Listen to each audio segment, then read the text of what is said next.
So I came across this pretty interesting tweet. It says $50 amiibos, $35 cardboard, $100 accessories that are mandatory for the games you are already paying to rent, $30 DLC, $20 DLC that's clearly just cut content from the main game, $70 sports games. This is not good. What do you guys think about that? I'm curious on the Nintendo's fan base on a lot of the stuff that Nintendo has been doing. Drop it down in the comment section below, because for me, I'm not too happy.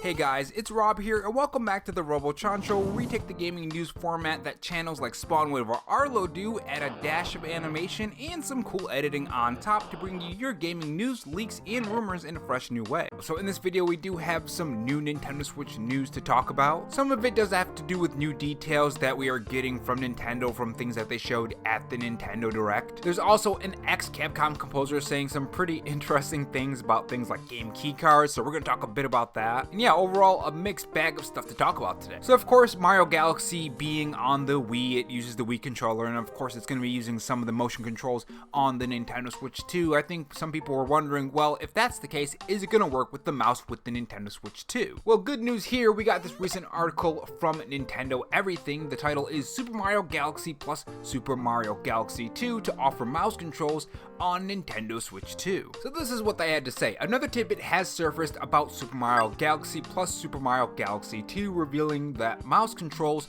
will be supported on Nintendo Switch 2. This comes from Nintendo's Japanese website. Now, according to Nintendo Everything, they haven't fully detailed on how the mouse controls are gonna work, but they also say that the same update will enable 4K support when playing on Nintendo Switch 2 as well. So that's another tidbit we got. It's gonna be 4K. Another update specifically on the mouse controls is that it's gonna be in an update. They say Nintendo hasn't fully detailed how mouse controls work, but we know that they'll be enabled following a free update. A little strange that it's not on launch. I don't know why that's not a launch feature, but at least we're getting it eventually. And I assume that it's just gonna work like if you're using a Wii remote or the Nintendo Switch 2 Joy-Cons or the Nintendo Switch 1 Joy-Cons, I would assume anyways. But yeah, pretty interesting stuff. Following up with some more details on Super Mario Galaxy 1+2, according to Genki_Japan on Twitter, he says Super Mario Galaxy 1+2 new features: enhanced resolution, 1080p on Switch, 4K on Switch 2, improved UI, extra storybook chapters, new assist mode, and more, coming October 2nd. Now, I do have some pretty spicy opinions on Mario Galaxy 1+2 when it comes to like the price and how it was handled.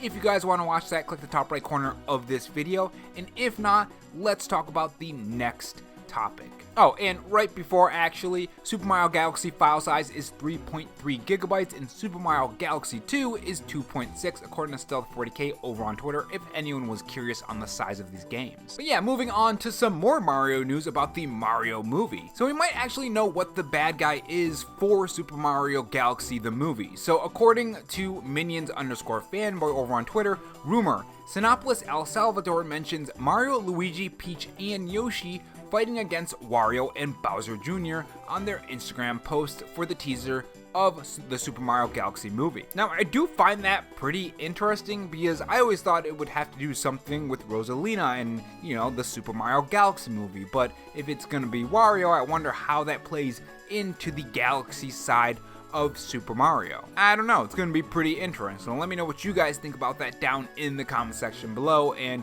who would you cast as Wario? And moving on to the next topic, we do have some pretty interesting things that an ex-Capcom developer is saying about the stuff that Nintendo is doing. If you guys watched my video, which should have released yesterday when this video released, or maybe it's gonna be the next day, I don't know which one it is, but I did talk a little bit on my problems that I'm having with Nintendo when it comes to like pricing and certain things that they're doing with DLC, like the Pokemon DLC, you know, already being revealed and announced with the price and stuff before the game is even out. Of course, the general price increases and just overall those kind of things. I talk about the positives too, but of course we have to talk about the negatives as well. And according to Stealth40k over on Twitter, former Capcom developer Masakuzu Sugimori, I probably butchered that name, believes a lot of the things Nintendo is doing that many see as bad. He sees as Nintendo protecting the industry. And he lists off some of the things: key cards, preventing piracy, reducing the risk of carrying unsold stock, raising game prices. Amidst rising costs, Nintendo took the lead in raising prices so other struggling companies could follow. Okay.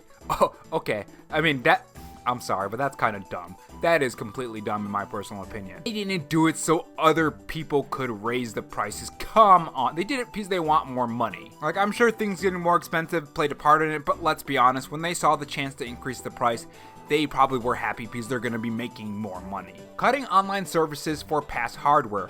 This sets a lifespan. By doing this, it becomes easier for each company to re-release their games on new hardware. In other words, it creates a job of porting. But you see, the problem here is that some games don't actually get ports and they're still very hard to find. And then the price is up to the people who are actually selling those classic games, which sometimes they're ridiculous prices. Now, he does say that he does acknowledge his interpretation may be idealistic, but given Nintendo's insane cash reserves, he doesn't think Nintendo acts out of greed. Yeah, but the thing about greed is that it doesn't matter how much money you have, you always want more. And I'm not saying Nintendo is the worst in this situation, but they're doing some pretty weird things and they're doing some pretty scummy things in my personal opinion. Everything's not perfect. And while I do love some of the things that they are doing, I don't like some of the other things. It's been a very mixed bag since the launch of the Nintendo Switch 2, and honestly, heck, even before the Nintendo Switch 2, the reveal of the Nintendo Switch 2. Remember, the game keycard thing happened at the reveal of the Nintendo Switch 2 right after, so it's not 100% perfect.